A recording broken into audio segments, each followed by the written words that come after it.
नमस्कार, मैं दीपक शर्मा हूँ। मेरे यूट्यूब मंच पर आपका स्वागत। दोस्तों, क्या नीतीश कुमार के सामने अमित शाह का खेल खुल गया? मोदी जी के चाणक्य का खेल खुल गया है। और क्या अमित शाह जेडीयू यानी जो नीतीश कुमार की पार्टी है उसका वही हाल करने जा रहे हैं आगे, नॉट नाउ, जो हाल उन्होंने महाराष्ट्र में उद्धव ठाकरे की पार्टी का किया या शरद पवार की पार्टी का किया? और क्या ये जो शख्स हैं, संजय झा, जेडीयू के कार्यकारी अध्यक्ष संजय झा, कभी नीतीश कुमार के साथ थे, आज मोदी और अमित शाह के आदमी, क्या संजय झा आगे चलकर बिहार के नए एकनाथ शिंदे बनने जा रहे हैं? एकनाथ शिंदे बोले तो वो शख्स जिसने शिवसेना को तोड़ दिया था और अपने कब्जे में ले लिया था, अमित शाह मोदी के साथ मिलकर। तो क्या संजय झा नए एकनाथ शिंदे बनने जा रहे हैं? उधर जेडीयू के अनचैलेंज्ड किंग नीतीश कुमार, या यूं कहूं बिहार के मुख्यमंत्री, कई बार के मुख्यमंत्री नीतीश कुमार आजकल खामोश हैं, चुप हैं। इतना चुप हैं कि वो अंबेडकर के विवाद पर भी एक शब्द नहीं बोले, कैमरे पर आए नहीं नीतीश कुमार। और नीतीश कुमार की ये जो खामोशी है हमेशा से किसी ना किसी तूफान का संकेत देती रहती। और कहने वाले ये भी कह रहे हैं कि धीरे धीरे नीतीश कुमार की दूरियां मिस्टर शाह और मिस्टर मोदी से कम होती जा रही हैं। और ये जो दूरियां कम होती जा रही हैं, इसको लेकर कहीं ना कहीं ये बात हो रही है, चर्चा हो रही है कि नीतीश कुमार एक बड़ा गेम प्लान तैयार कर रहे हैं। और ये गेम प्लान 2025 के चुनाव से पहले इंप्लीमेंट हो सकता है। अब ये बड़ा गेम नीतीश कुमार क्या कांग्रेस के साथ खेलेंगे या कांग्रेस प्लस लालू के साथ खेलेंगे, यानी RJD plus Congress plus JDU, इनके साथ गेम खेलना चाहेंगे, या फिर इस बार वो कांग्रेस के साथ जाना चाहेंगे? वो कांग्रेस जिसके साथ अंबेडकर वोट्स भी हैं, दलित वोट भी हैं और मुस्लिम भी एक मुश्त जा सकता है अगर ये कॉम्बिनेशन बनता है। लेकिन सवाल यहाँ बड़ा ये है कि बहुत कुछ डिपेंड करेगा कि कांग्रेस नीतीश कुमार को ऑफर क्या देती है। ऑफर पे डिपेंड करेगा कि नीतीश कुमार को ऑफर क्या दिया जाता है। अब दोस्तों, नीतीश कुमार की आज की जो पार्टी है, भले ही उसने बीजेपी के साथ हाथ मिला रखा है बरसों से, लेकिन पार्टी की जो विचारधारा है, जो आप कह सकते हैं उनकी जो आइडियोलॉजी है, वो कहीं ना कहीं अंबेडकर, महात्मा गांधी, लोहिया और जयप्रकाश नारायण, उसी के इर्द गिर्द है। और इसलिए जो सेकुलर लॉबी है या जो अंबेडकर लॉबी है नीतीश कुमार के इर्द गिर्द या जेडीयू के अंदर, वो संजय झा के मुखालिफ है। उनको लगता है कि संजय झा बीजेपी के विचारधारा के हैं, संजय झा के जो तार हैं वो आरएसएस से जुड़े हैं, और संजय झा ही कहीं ना कहीं नीतीश कुमार को बरगला के अमित शाह के साथ ले गए और इंडिया अलायंस छोड़ दिया गया। तो संजय झा के खिलाफ एक मुखालफत, आप कह सकते हैं, बढ़ती जा रही है जेडीयू में जो सेकुलर गांधीयन समाजवादी धारा के जो नेता हैं, वो नेता है। और वही लोग जोर दे रहे हैं नीतीश कुमार को या उकसा रहे हैं। और कहीं ना कहीं यही जो लॉबी है, सेकुलर लॉबी है जेडीयू की, ये कांग्रेस के संपर्क में। अब इसमें लालू शामिल होते नहीं शामिल होते, इस पर मैं कोई अभी फिलहाल टिप्पणी नहीं करूंगा। ये सवाल मैं एक्सपर्ट से पूछूंगा। तो ये तो नीतीश कुमार और उनकी जो सेकुलर लॉबी, मैंने उसकी बात की, जहां पर नीतीश कुमार थोड़ा सा बेचैन है, खामोश हैं, संवाद कम होता जा रहा है मोदी और शाह के साथ उनका। लेकिन मोदी और शाह, जो गुजरात लॉबी है, वो चाहती है कि 2025 के विधानसभा चुनाव तक नीतीश कुमार बीजेपी के साथ ही रहें, despite all differences. Modi Shah चाहते हैं कि नीतीश कुमार उनके ही साथ में रहें, नीतीश कुमार को गुड ह्यूमर में रखा जाए, और कोशिश ये है कि चुनाव के बाद जो फैसला लेना होगा वो अमित शाह और मोदी लेंगे। यानी नीतीश कुमार चुनाव से पहले बीजेपी के लिए एक ट्रॉफी है, और इस ट्रॉफी के पीछे जो कारण है वो ये है कि आज भी नीतीश कुमार के साथ मुस्लिम्स हैं, आज भी नीतीश कुमार के साथ अति पिछड़े एक बहुत बड़ा तबका वोट का वो नीतीश कुमार के साथ है, जिसको कैश करना चाहते हैं मोदी और शाह। तो एक तरफ मोदी और शाह चुनाव के बाद गेम खेलेंगे, और नीतीश कुमार इस गेम को भांप गए हैं। वो चुनाव से पहले कुछ करना चाहते हैं अपनी बार्गेन बढ़ाने के लिए। अब क्या है बिहार की राजनीति इस वक्त? एक बात तो तय है कि कहीं ना कहीं अनिश्चितता के दौर से बिहार की राजनीति आगे बढ़ रही है, बहुत कुछ होने वाला है। मैंने आज दोस्तों सतीश के सिंह साहब को बुलाया। सतीश के सिंह साहब जी न्यूज़ के कई बरसों तक चैनल हेड रहे और भी देश के कई बड़े चैनल्स के वो हेड रहे, जाने माने संपादक हैं और बिहार को हथेली की तरह समझते हैं, खुलकर बोलते हैं, इसलिए मैंने उनको बुलाया। सतीश के सिंह होंगे और हमारे साथ बिहार के उभरते पत्रकार अभिषेक कुमार होंगे। इन दोनों को सुनिए, बिहार की राजनीति में वाकई होने क्या जा रहा है। अभिषेक, सीधा सवाल है, स्ट्रेट क्वेश्चन, क्या जेडीयू एक स्प्लिट की तरफ बढ़ रही है? क्योंकि दिल्ली में चर्चा है कि ये जो दो बड़े चेहरे हैं जेडीयू के, संजय झा कार्यकारी अध्यक्ष और लल्लन सिंह जो सरकार में आज की तारीख में सबसे सीनियर मंत्री हैं, रिप्रेजेंटेटिव हैं जेडीयू के, ये जो आप कह सकते हैं संजय झा और लल्लन सिंह, इनको लोग जो है वो अजीत पवार और एकनाथ शिंदे कहकर बुला रहे हैं। क्या ऐसा कुछ होने जा रहा है क्या Abhishek? Party is going to split? देखिए दीपक जी, जनता दल यूनाइटेड जितने दिनों तक बीजेपी के साथ है, टूट के उतनी ही करीब है। कभी भी जनता दल यूनाइटेड के अंदर से कोई भी एकनाथ शिंदे या कोई अजीत पवार आपको दिखाई दे सकता है, और इसके कई कारण हैं। एक कारण यह है कि फ्यूचर लीडरशिप का अभाव। नीतीश कुमार ने लीडरशिप ग्रूमिंग प्रोसेस पर ध्यान नहीं दिया, और अब नीतीश कुमार 70 के ऊपर है, वंशवादी पार्टी भी नहीं है, लिहाजा एक ये बड़ा कारण है। दूसरा बड़ा कारण है भारतीय जनता पार्टी की बिहार के ऊपर राज करने की महत्वाकांक्षा।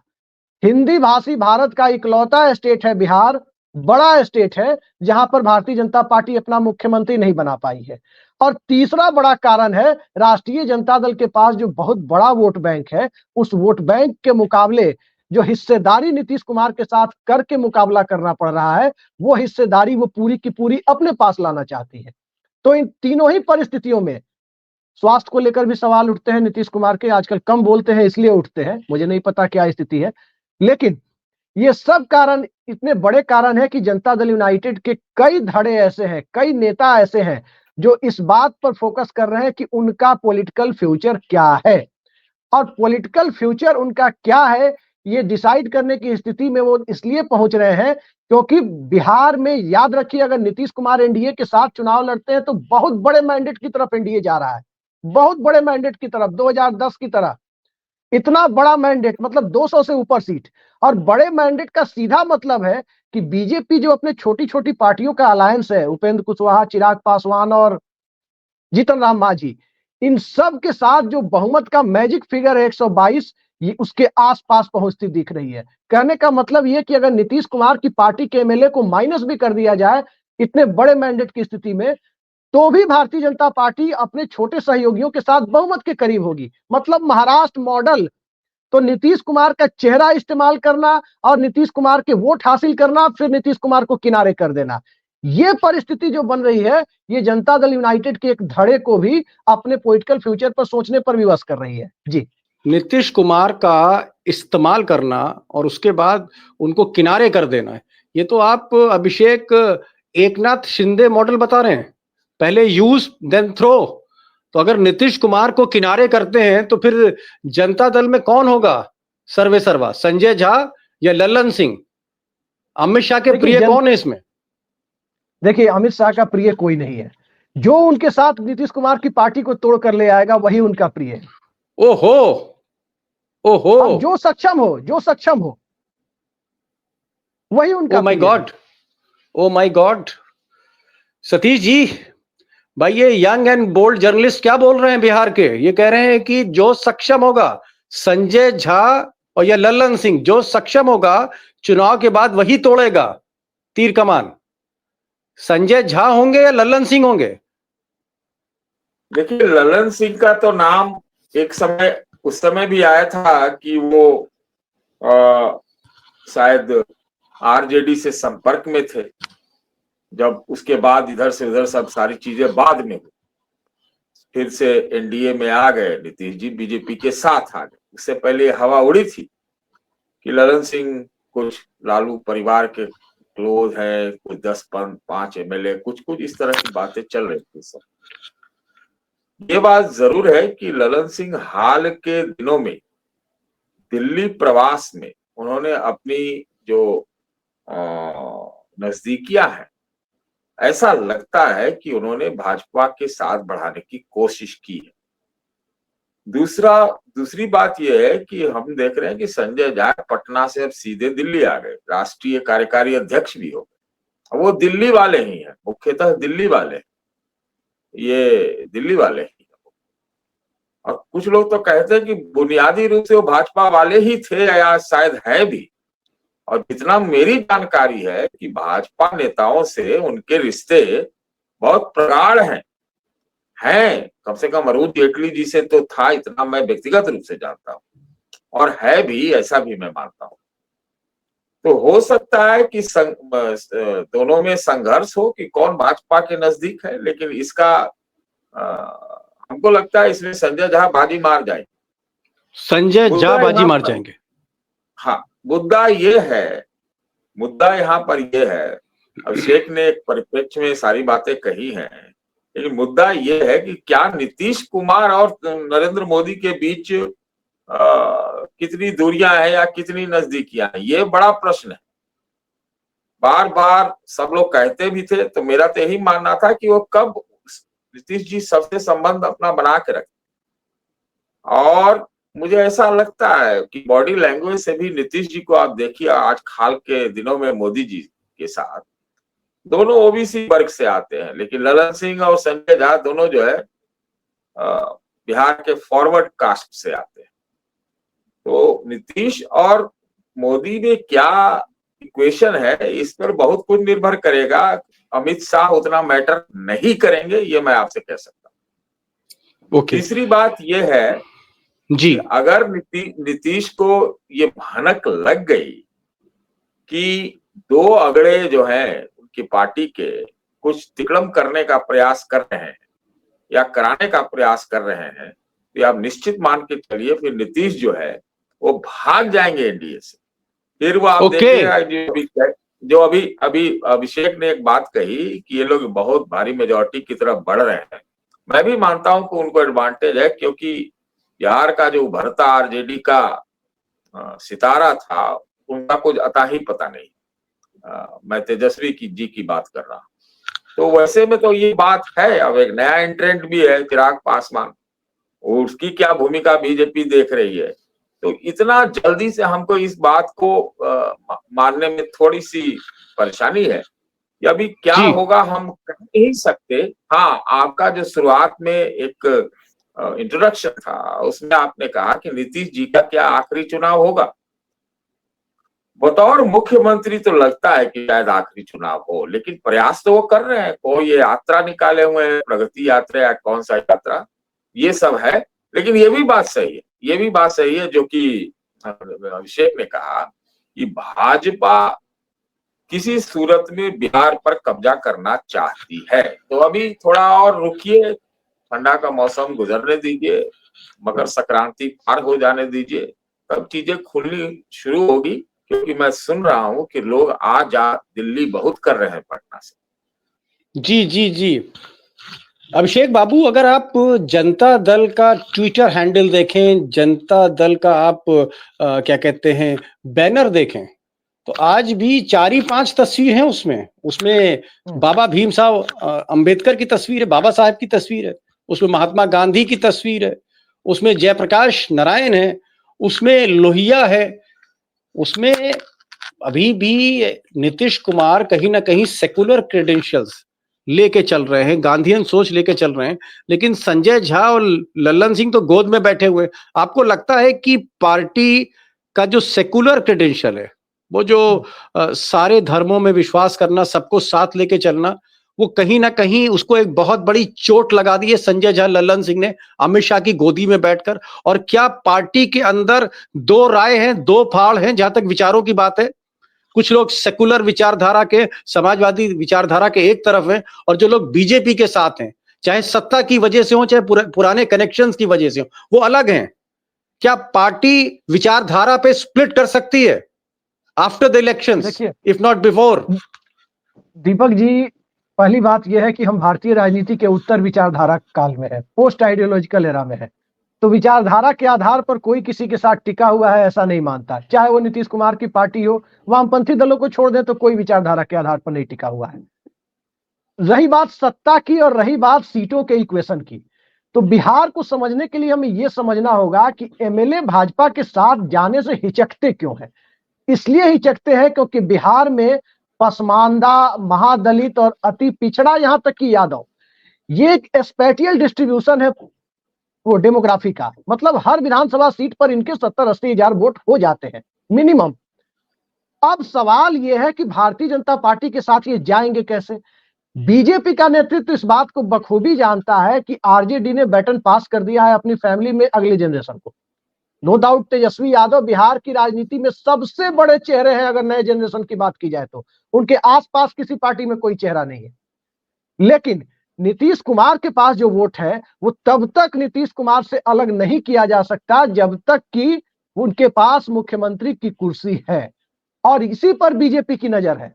अब जो कॉन्स्टिट्यूशनल अरे फ्रेमवर्क भाई, है या जो केसेज, बात उस कुर्सी की हो ही नहीं रही। सतीश जी जैसा एक्सपीरियंस आदमी बोल रहा है कि कुर्सी जा रही है चुनाव के बाद, whether JDU wins whether JDU loses, हार हो या जीत हो, नीतीश की कुर्सी पर टिकना मुश्किल है। उसके बाद जेडीयू का क्या होगा, मैं ये आपसे पूछ रहा हूं। जी, बहुत साफ साफ कहें तो भारतीय जनता पार्टी के साथ नीतीश कुमार लड़ेंगे तो कुर्सी जानी तय है, जीत की सूरत में भी, हार की सूरत में भी। लेकिन नीतीश कुमार यदि सेकुलर गठबंधन के साथ चुनाव लड़ते हैं तो कुर्सी बची रहेगी, तब तक बची रहेगी जब तक कि परिस्थितियां वैसी ना हो जाए, या 5 साल आप कह सकते हैं कि बची रहेगी। क्योंकि राष्ट्रीय जनता दल बिहार में नेतृत्व की हद तक जाकर भारतीय जनता पार्टी को फायदा पहुंचाने की स्थिति में नहीं है। ये बात बहुत बड़ी सच्चाई है। जी सतीश जी, आप तो भाई इस देश की राजनीति को, सियासत को एक लंबे समय से देख रहे हैं। जो नया मॉडल अमित शाह साहब का है, जैसे किसी बिल्डिंग पे कब्जा होता है, ऐसे पार्टी पे कब्जा होता है और पार्टी का फिर कब्जा दिलाया जाता है। और जैसे रजिस्ट्री में कागज तैयार करा लिए जाते हैं, वैसे इलेक्शन कमीशन से कागज तैयार करा लिए जाते हैं और फिर टाइटल और चुनाव चिन्ह सब दे दिया जाता है। एकनाथ शिंदे को टाइटल दे दिया, शिवसेना का सिंबल दे दिया और दफ्तर दे दिया। यही हाल हमने देखा अजीत पवार के साथ। शरद पवार की घड़ी जो है इस वक्त टाइम दिखा रही है अजीत पवार को। शरद पवार का समय रुकना बंद हो गया है, घड़ी जो है अजीत पवार के पास है। क्या आपको लगता है कि जहां 2 मिनट में, जैसे मैगी बनने में 2 मिनट का टाइम लगता है, ऐसी नई पार्टी खड़ी कर देते हैं अमित शाह, क्या जेडीयू के कागज पत्तर तैयार हो जाएंगे? क्या जेडीयू हाथ से निकलकर संजय झा को पकड़ा दी जाएगी, नीतीश कुमार से लेकर उनको दे देंगे और इलेक्शन कमीशन रजिस्ट्री की तरह मोहर मार देगा उस पर? ऐसा लगता है आपको साल भर बाद? देखिए, आपने तो एडिटोरियल ही दे दिया, एक बयान ही दे दिया, तो शायद कागज तैयार भी हो गया होगा। ये कागज सतीश जी, आपकी बातों को मैं हल्का नहीं ले सकता, जानकारी आपकी है। मैं अब बोल ही दीजिए। ये आज की राजनीति में जो भी पोस्ट आइडियोलॉजिकल मॉडल और सिर्फ कुर्सी मॉडल की बात अभिषेक ने की है, उसके हिसाब से तो कागज पत्तर तैयार रखा हुआ होगा। मैं कह रहा हूँ कागज पत्तर तैयार होगा, पहले आदमी तैयार होता है और कागज पत्तर में कितना देर लगता है, जो बोलवा लीजिए। नीतीश जी का कागज पत्तर कितना तैयार रहता है। इधर एनडीए में तो एनडीए की बात, और उधर रहेंगे क्या कहते हैं यूपीए और कौन सा INDIA में तो कहते हैं ये लोग कुछ कर रहा है दिल्ली में, खाली बोलता है। तो ये सब तो तैयार ही रहता है। तो जहां आदमी गया जो किया उसी को जस्टिफाई करने लगता है। मुद्दा जो आपने महत्वपूर्ण बात कही है वो कि एकनाथ शिंदे वाली और ये टाइम और ये वो, बीजेपी के जो मोदी और शाह वाला बीजेपी, अभी बार बार मैं कहना चाहूंगा, मोदी और शाह जी वाला BJP, MSP Modi Shah party BJP, okay, वो पार्टी है। उसके तो कई उदाहरण हमें कर्नाटक में, मध्य प्रदेश में, सब जगह मिले हैं। तो वो तो रहती है, तैयार रहते हैं। लेकिन एक जो नया पेच, नया मोड़ राजनीति में आया है, अमित शाह और आरएसएस के संबंध, या मोदी जी और आरएसएस के संबंध, और आरएसएस का वजूद या आरएसएस का रेलेवेंस, या मोहन भागवत की मजबूती है नहीं है, किनारे लगाए जाएंगे, जिन्ना वाला अडवाणी जी वाला काम कर दिया, बहुत तरह की बात। लेकिन नीतीश कुमार आप ध्यान से देखिए तो एनडीए के लिए मैं कहूंगा, मोदी शाह वाले एनडीए के लिए ट्रॉफी है, ट्रॉफी। ओबीसी चेहरा है, कास्ट सेंसस की बात करते हैं, तो वो उस हिसाब से एक ट्रॉफी है। उस ट्रॉफी को अभी ये लोग लूज नहीं करना चाहेंगे। ओके। मेरा ऐसा मानना। और नीतीश जी भी सब कुछ तबीयत खराब होने के बावजूद भी इतना तो शार्प है ही कि 2 बार तो मतलब मोदी जी के घुटने तक आ ही गए थे, एक बार लखनऊ में, एक बार दिल्ली में, और एक बार शायद बिहार में भी। तो वो वाली बात ज्यादा महत्वपूर्ण है मेरे ख्याल से।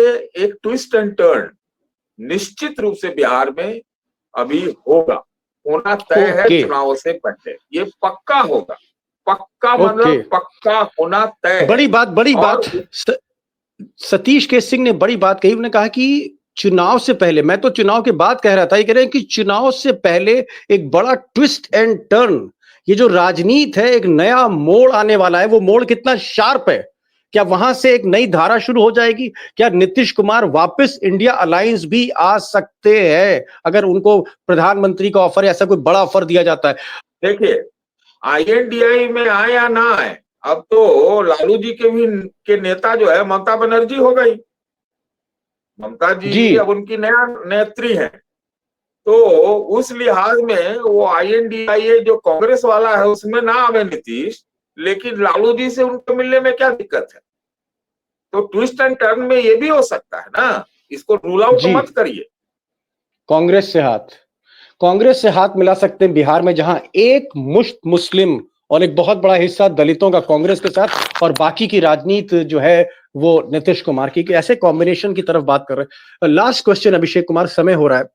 क्या जो सतीश भाई ने कहा कि चुनाव से पहले एक मोड़ आ सकता है, और ये मोड़ कितना तीव्र होगा, कितना शार्प होगा, या यू टर्न होगा एकदम से, ये अभी इन्होंने स्पष्ट नहीं किया। लेकिन क्या नीतीश कुमार एक मौका ट्राई कर सकते?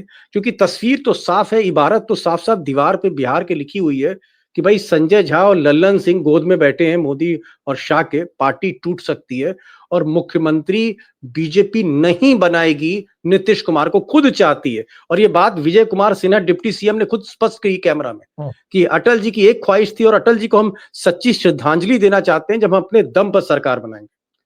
तो क्या चुनाव से पहले नीतीश कुमार कुछ बड़ा कर सकते हैं?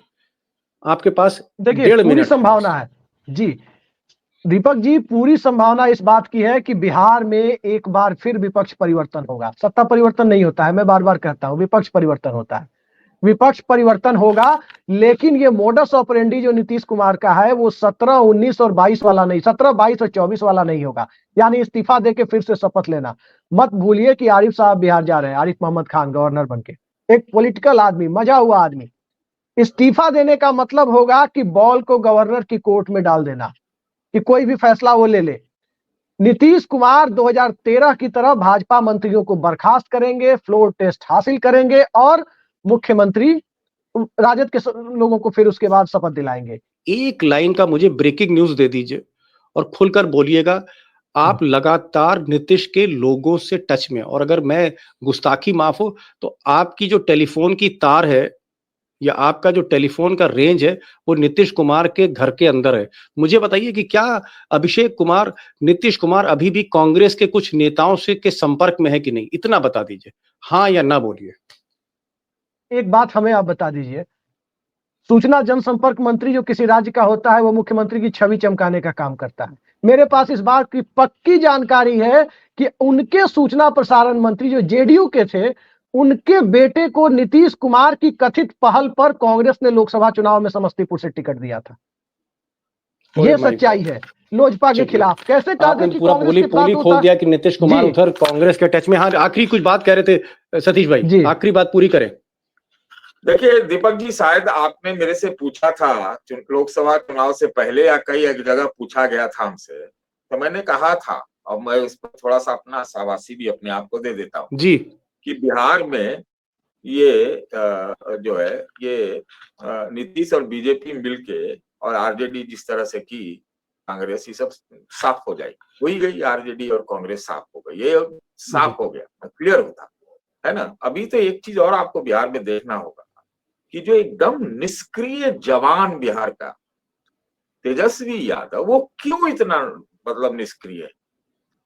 वो लोग क्या करते हैं ऊपर से और अंदर से, और इसमें आप इसको 360 डिग्री पर मूवमेंट देखिएगा, ये नहीं है Okay. ऐसे ऐसे देखिएगा।